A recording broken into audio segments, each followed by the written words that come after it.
मैं सिर्फ 16 साल की थी जब मेरे बाबा ने मेरी शादी एक बहुत ही अमीर आदमी से कर दी। उसकी कपड़े की मिल थी और बहुत बड़ा कारोबार था। वो एक अच्छा इंसान था, उसने मेरा बहुत ख्याल किया, कभी मुझ पर कोई जोर जबरदस्ती नहीं की, मेरा ख्याल रखा। उसने मुझे यही महसूस करवाया कि अगर मैं कम उम्र हूँ तो मुझ पर ज़्यादा बोझ नहीं डालेगा। लेकिन कहते हैं कि अच्छे इंसान इस दुनिया से जल्दी चले जाते हैं। वो भी इस दुनिया से चला गया और मैं अकेली रह गई।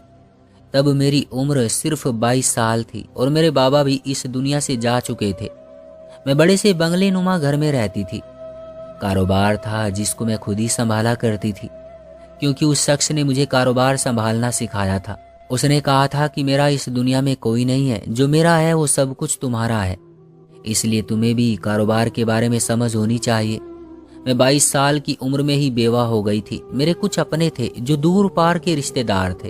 उनका कहना था कि मुझे शादी कर लेनी चाहिए। मैं एक अमीर औरत हूँ, मेरे पास घर है, कारोबार है, मेरी उम्र भी इतनी ज़्यादा नहीं है और शक्ल सूरत की भी अच्छी हूँ, मुझे आराम से कोई भी रिश्ता मिल जाएगा। लेकिन मैं किसी से भी शादी नहीं करना चाहती थी। एक जगह ज़बरदस्ती उन लोगों ने मेरा रिश्ता पक्का कर दिया और मंगनी भी हो गई। लेकिन शुक्र है कि हमने मंगनी ही की थी, निकाह नहीं, क्योंकि मुझे उन लोगों का बहुत जल्द पता चल गया कि उनकी नज़र सिर्फ मेरे कारोबार और दौलत पर है। कहते हैं कि मंगनी की कोई शरई हैसियत नहीं होती है, इसलिए कुछ लोग उसके खिलाफ भी होते हैं। पर मुझे लगता है कि मंगनी जरूर करनी चाहिए ताकि घरों में आना जाना शुरू हो जाए, पता चले कि कौन किस मिजाज का है। मैं जब भी उनसे मिलती वो मुझसे मेरे कारोबार के बारे में पूछते, कितना कमा लेती हो, कितना प्रॉफिट आता है, कारोबार कहाँ तक फैला हुआ है, कारोबार की ही बातें करते थे। फिर उनके साथ कुछ कहा सुनी हो गई और रिश्ता खत्म हो गया। उसके बाद से मैं बिल्कुल भी शादी का इरादा नहीं रखती थी और मेरी उम्र भी बढ़ने लगी। अब मैं 28 साल की हो गई।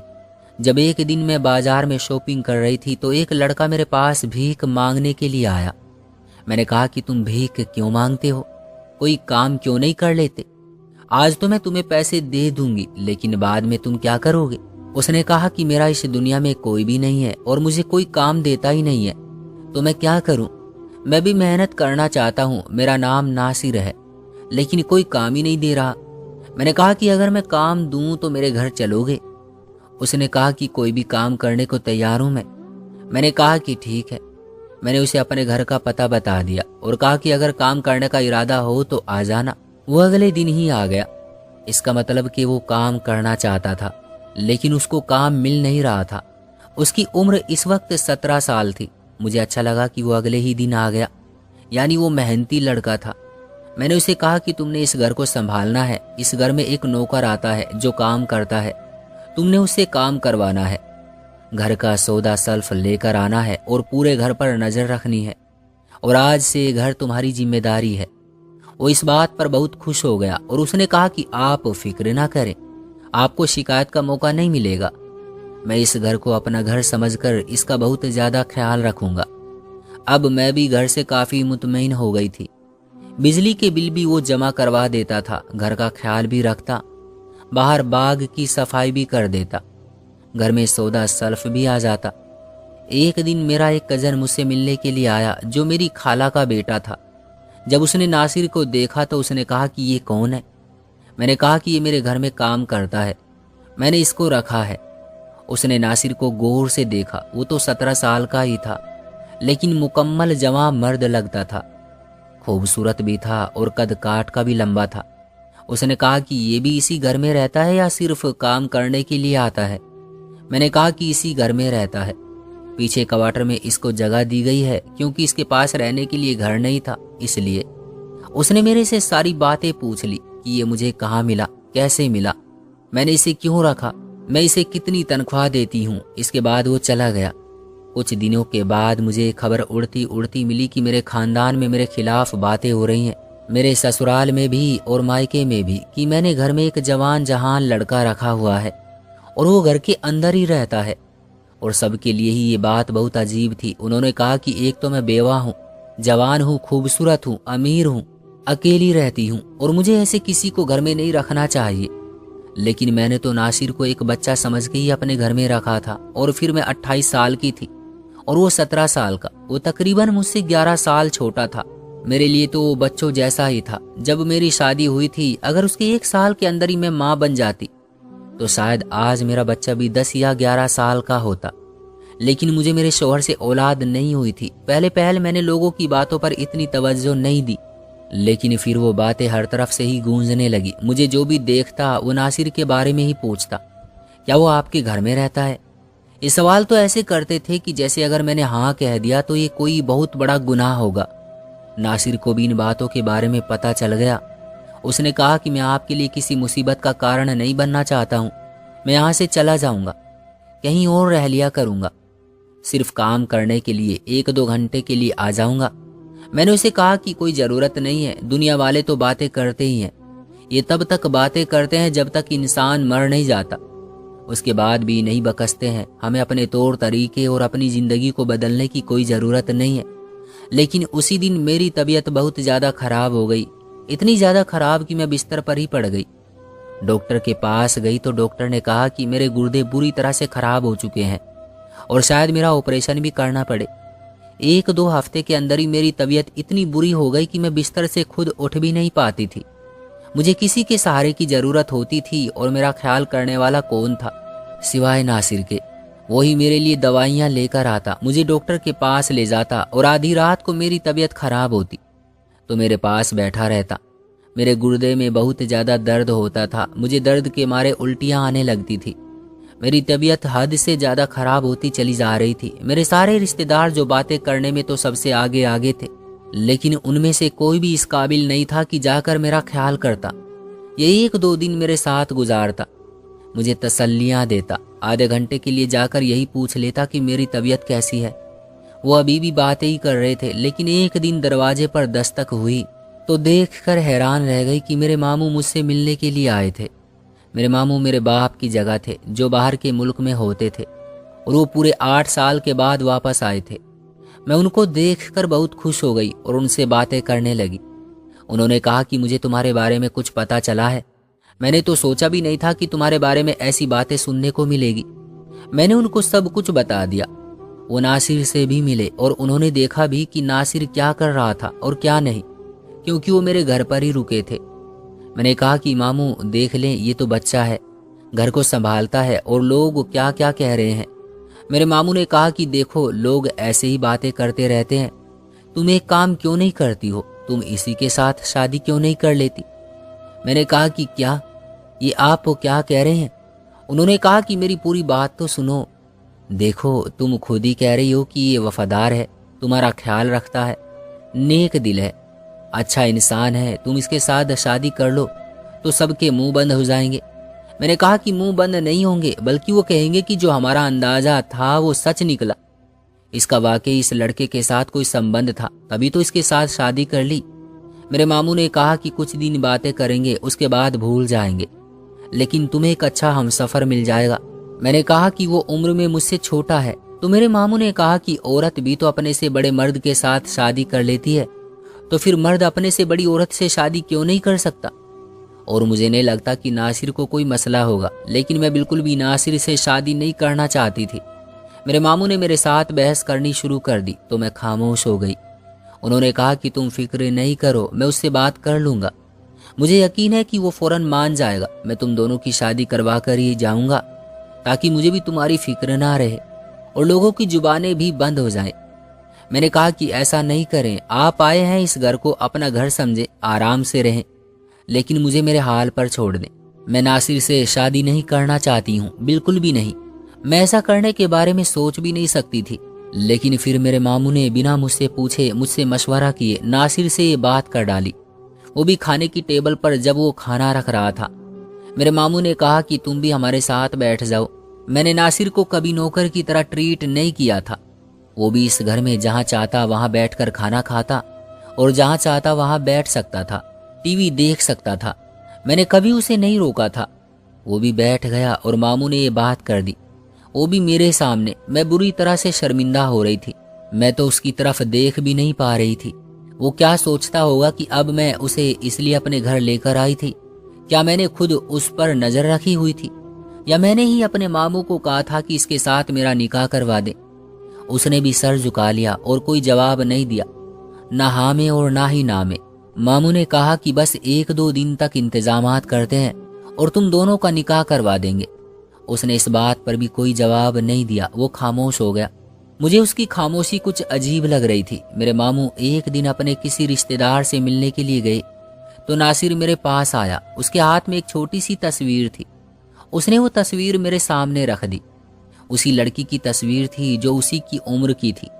उसने कहा कि मालकिन, आप बहुत अच्छी हैं। आपने मुझे सड़क से उठाकर अपने पैरों पर खड़ा होना सिखाया, मुझे नौकरी दी, मुझे इस काबिल बनाया कि मुझे किसी से भीख ना मांगनी पड़े, बल्कि मैं अपने हाथ से मेहनत करके कमाऊं। आपने हमेशा मुझे मेरी मेहनत से ज़्यादा ही तनख्वाह दी है।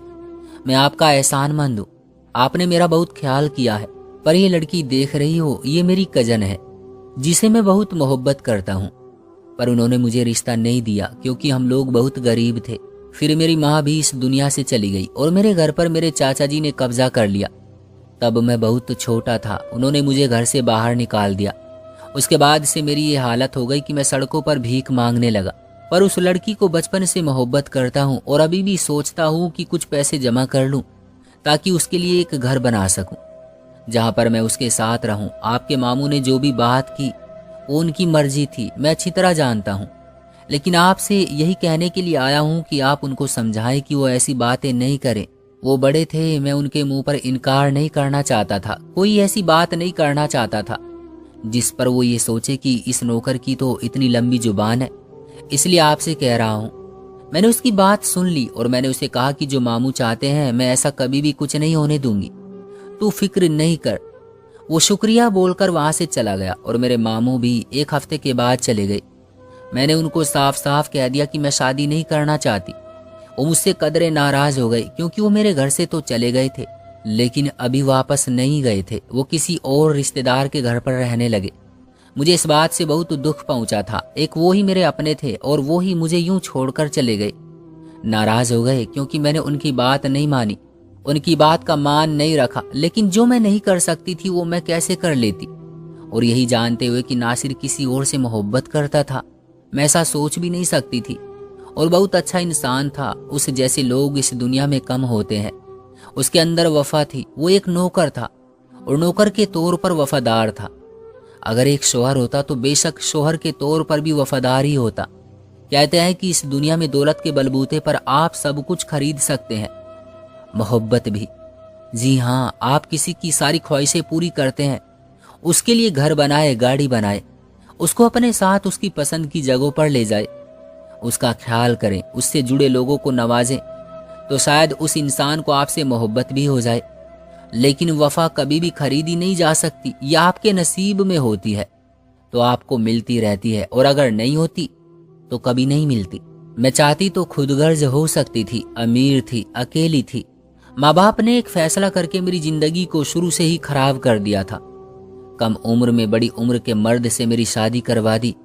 मुझ पर बेवगी का धब्बा लग गया। छोटी सी उम्र में ही इतने बड़े कारोबार को संभालने लगी थी। ये सब कुछ आसान नहीं था। मुझे दुनिया वक्त से पहले ही दिखा दी गई थी।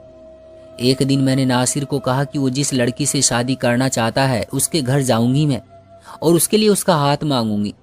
मैं उस लड़की को कहूंगी कि तुम्हारे पास सब कुछ है इसलिए वो तुमसे शादी कर ले। अब मुझे ऐसा लगने लगा था कि अगर मैंने नासिर की ख्वाहिश पूरी कर दी तो मुझे सुकून मिल जाएगा, मेरे अंदर जो खालीपन है वो भर जाएगा। इस बात पर वो बहुत खुश हो गया और उसने मुझे कहा कि ठीक है। मैंने काफ़ी अरसे से उनसे राबता नहीं किया क्योंकि उन्होंने कहा था कि जब कुछ बन जाओ तब वापस आना। पर अब हम वहाँ पर जाएंगे तो वो लोग हैरान रह जाएंगे। हम लोग गाड़ी में जाएंगे। मैंने कहा कि वो लड़की भी तुमसे मोहब्बत करती है? तो उसने कहा कि हाँ, वो लड़की भी मुझसे मोहब्बत करती है लेकिन अपने माँ बाप से बहुत डरती है। हम लोग उनके घर की तरफ रवाना हो गए। हम एक ही गाड़ी में जा रहे थे। वो लड़की जरूर हैरान रह जाती जब नासिर को गाड़ी से निकलते हुए देखती। मैंने नासिर को अपने शोहर के कपड़े भी दिए और उसे कहा कि वो अच्छे से तैयार हो जाए। और वाकई बहुत खूबसूरत लग रहा था वो। ऐसे लग रहा था कि कोई बहुत अमीर आदमी है। मेरा शोहर अमीर तो बहुत था लेकिन शक्ल सूरत से कोई किरियाने की दुकान वाला लगता था। लेकिन नासिर जो एक घर का काम करने वाला नौकर था, अच्छे कपड़े पहनकर सचमुच मालिक ही लग रहा था। हम लोग जब उस लड़की के घर के पास पहुंचे तो उसी ने दरवाजा खोला और नासिर को और मुझे देख के कुछ अजीब सी हालत में आ गई, जैसे बहुत ज्यादा हैरान रह गई हो। इससे पहले कि हम लोग कुछ बोलते उसी ने कुछ कहना शुरू कर दिया जो शायद हम दोनों की उम्मीद से बाहर था। उसने कहा कि अच्छा नासिर, तूने शादी कर ली। मुझे तो पहले ही पता चल गया था कि तू किसी बड़ी मैम के घर में काम कर रहा है और तूने उसके साथ शादी कर लेनी है। तो यही है वो औरत। हाँ, अमीर भी है और खूबसूरत भी, तभी तूने इसके साथ शादी कर ली है ना। तू खुदगर्ज हो गया, तुझे सब कुछ जो मिल रहा था इससे शादी करके। और मेरा क्या है? पर मैं तुझे बता दूं कि जब मुझे पता चला कि तूने इस अमीर औरत से शादी कर ली है तो मैंने भी शादी के लिए हाँ कह दी और 1 हफ्ते के बाद मेरा निकाह है। वो लड़की एक ही सांस में बोली और उसने दरवाजा बंद कर दिया। थोड़ी देर के बाद उसकी माँ की आवाज आई, कौन था? तो उसने कहा कि कोई मांगने वाला था। मैंने कह दिया कि यहाँ पर कुछ नहीं है। वो जैसे हमें ही सुना रही थी, वहां से बोलकर वापस चली गई। मैंने नासिर को देखा तो वो ऐसे खड़ा था कि जैसे उसके जिस्म से रूह ही निकल गई हो। मैंने कहा कि तुम ठीक हो? उसने कहा हाँ ठीक हूँ, चले वापस चलते हैं। लेकिन वापसी पर वो गाड़ी इस तरह चला रहा था कि जैसे वो वहां पर मौजूद ही ना हो। उसके बाद से वो चुप चुप और खामोश रहने लगा, न किसी से ज्यादा बात करता। उसने मुझे जितना भी बताया था उससे यही अंदाजा हुआ था कि उस लड़की से वो बहुत ज्यादा मोहब्बत करता था। इतनी मोहब्बत कि उसके लिए कुछ बनना चाहता था, मेहनत करना चाहता था और सारी जिंदगी उसके साथ गुजारना चाहता था। पर उसने इस पर जरा सा भी भरोसा नहीं किया। और कहते हैं कि जिस रिश्ते में भरोसा नहीं होता वो रिश्ता खोखला होता है। एक दिन मेरे रिश्तेदारों में से सब बड़े बड़े लोग इकट्ठे होकर मेरे घर आ गए, यानी मेरे चाचू, मामू, मेरी फूफो के शोहर और मेरे दादा के भाई भी जिंदा थे। यानी मेरे चाचू, मामू, मेरी फूफो के शोहर और मेरे दादा के भाई भी जिंदा थे, जिनको हम दादा ही कहते थे। उन्होंने कहा कि तुमने क्या बेशर्मी मचाई हुई है, इस जवान मर्द को अपने साथ रखा हुआ है। और कोई हमसे पूछता है, हम लोग जवाब दे देकर थक गए हैं। इसे नौकरी से निकालो और हमारे साथ चलो। वो लोग मुझ पर उंगलियां उठाने लगे। मैं ना चाहते हुए भी कमजोर पड़ गई। मैंने रोना शुरू कर दिया। मैं उनको सफाइयां देने लगी कि ऐसा कुछ नहीं है। मेरी हालत बुरी हो गई, मेरी तबीयत खराब होने लगी, मुझे चक्कर आने लगे। तो बढ़कर मुझे नासिर ने ही सहारा दिया। उन लोगों ने कहा कि दूर रहो, कौन होते हो तुम इसको हाथ लगाने वाले। लेकिन अगर वो मुझे छोड़ देता तो मैं जमीन पर गिर जाती। तब उसने ऐसी बात कही कि वो सब लोग भी हैरान रह गए। उसने कहा कि होने वाली बीवी है ये मेरी, शादी करूंगा मैं इससे। आप लोगों को कोई मसला है? इस बात पर वो लोग खामोश हो गए। उन्होंने मेरी तरफ देखा तो मैंने भी जवाब नहीं दिया, पर ऐसा तासुर दिया कि जो ये कह रहा है वो बिल्कुल ठीक है। उन लोगों ने कहा कि हाँ तो फिर कर लो शादी, क्यों इस तरह के हालात मचा रखे हैं। शादी करनी है तो कर लो, निकाह कर लोगे तो गुनाह से बच जाओगे। वो लोग जाते जाते भी अजीब सी बातें करके वहां से चले गए। नासिर ने मुझे सोफे पर बैठाया, पानी का गिलास पिलाया। उसने कहा कि आप क्यों इतनी टेंशन लेती हैं। मैंने कहा कि तुमने क्यों उनके सामने ऐसी बात की। अब वो हमारे पीछे पड़ जाएंगे और कहेंगे कि शादी क्यों नहीं कर रहे हो। मैं तो यही समझ रही थी कि नासिर ने सिर्फ उनको भगाने के लिए ये बात कही थी। तो उसने कहा कि मैंने ये बात सिर्फ इसलिए नहीं की थी कि मैं उनको यहाँ से भेजना चाहता था। अगर आपकी मर्जी है तो हम शादी कर सकते हैं। मैं हैरान रह गई। मेरे साथ तो वही मामला था कि अंधा क्या मांगे 2 आंखें। मैं किसी और पर भरोसा नहीं करना चाहती थी। मैंने रोते रोते हाँ में सर हिलाया और नासिर ने कहा कि बस फिक्र नहीं करें, सब कुछ ठीक हो जाएगा। हम दोनों ने निकाह कर लिया। सबके मुंह बंद हो गए और अब हम लोग एक साथ रहते हैं। हमारी उम्र में 11 साल का फर्क है, लेकिन हमारी जिंदगी बहुत अच्छी गुजर रही है। ऐसे दिल से एक दूसरे को कबूल कर लिया जाए तो फिर सब कुछ ठीक हो जाता है। मुझे ऐसा लगता है कि एक दूसरे से मोहब्बत होने से ज्यादा एक दूसरे के लिए आपके दिल में इज्जत होना बहुत जरूरी है, और हम दोनों एक दूसरे की बहुत इज्जत करते हैं। आपको क्या लगता है दोस्तों, क्या मैंने सही फैसला किया? कमेंट बॉक्स में जरूर बताइएगा। दोस्तों, मैं बहुत मेहनत करके आपके लिए इतनी अच्छी और सच्ची कहानी लाता हूँ जिनसे आपको बहुत कुछ सीखने को मिलता है। इसलिए आप मेरे चैनल को भी जरूर सब्सक्राइब कर लें। वीडियो को अपने प्यारों के साथ भी जरूर शेयर करें ताकि वो भी इनसे सबक हासिल करें।